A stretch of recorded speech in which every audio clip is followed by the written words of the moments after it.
Welcome to Big D, Dallas, Texas, the new home of Continent of Great Cities. I'm Grant Boone. There are about 600 million Spanish and Portuguese-speaking people worldwide. The vast majority of those live in major metropolitan areas like this one. So it is no surprise that Continent of Great Cities has chosen Dallas as its new global launch site, the city from which Continent is sending out into the Latin world talented teams of church planting missionaries. Those teams are planting churches that are loving and serving and preaching and baptizing and making disciples. But good, strong church planting missionary teams don't just happen. It takes the careful search for the right people and expert training to make sure they are trained for the challenges that lie ahead. And that's where the story of Continent of Great Cities begins. For 30 years now, Continent of Great Cities has been preparing teams of missionaries to establish vibrant churches in South America and beyond. We are absolutely convinced that the success of our missionary teams on the field is directly related to their preparation right here in the United States. We recently moved our offices to Dallas.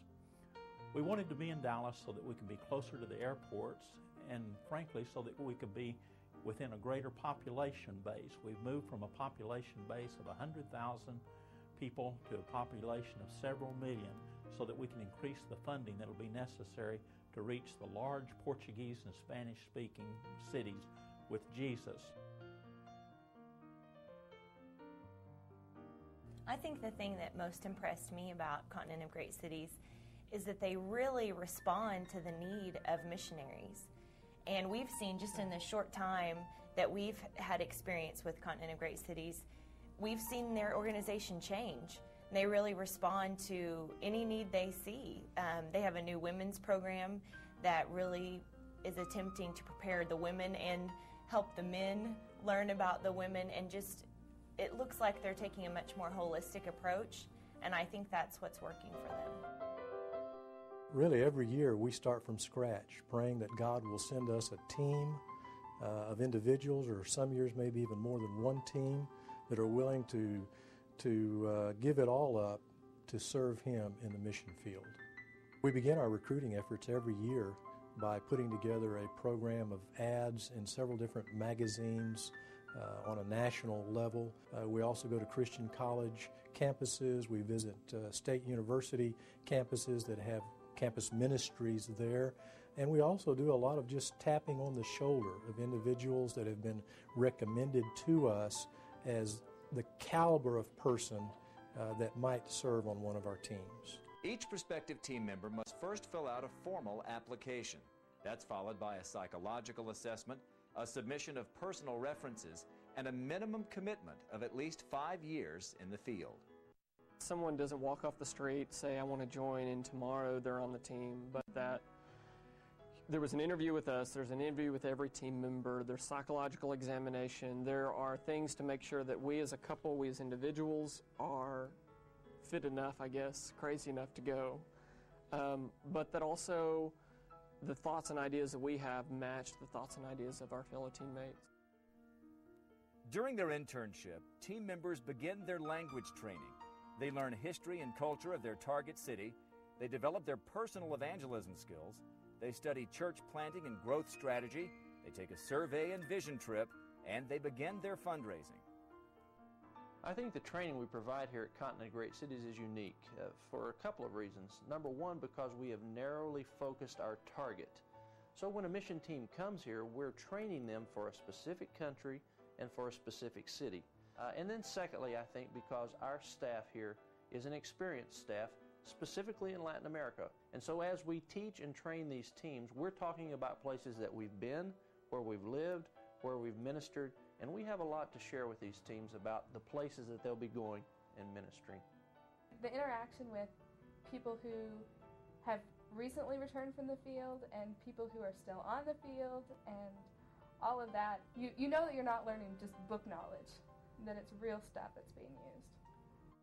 One of the things that's most exciting to me about this time in Continent's history is that the first team I'll be working with is a team that's been assembled to go to Niterói, Brazil, literally just across the bay from Rio de Janeiro, a city with its surrounding areas of more than 1 million people, and this great city doesn't have a Church of Christ.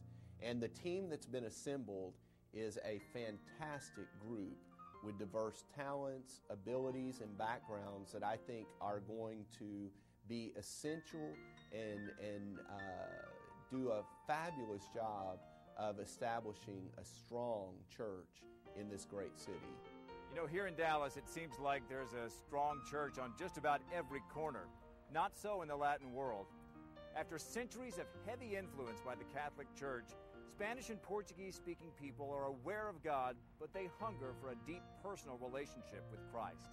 It is into that world that Continent of Great Cities teams embark with the divine mission of planting a strong, vibrant church.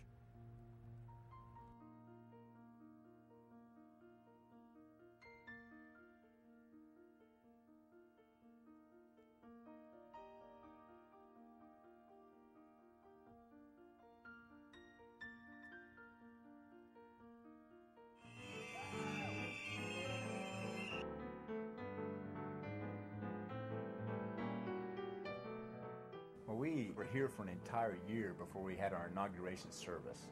We invited everybody we knew, all the realtors that we'd worked with, the stores we bought furniture at, the friends we'd met in the neighborhood. We invited everybody we met, and we had 200 people the very first day. It was pretty amazing because, you know, after having our inauguration there with 200, the following weeks were like 23, 25, reality sit in. This was our church of 23. And so when the building was inaugurated in 2000, and I think there were some 900 people there. We did the same thing, getting ready for the inauguration. We went out and invited everybody that we knew to come and celebrate with us.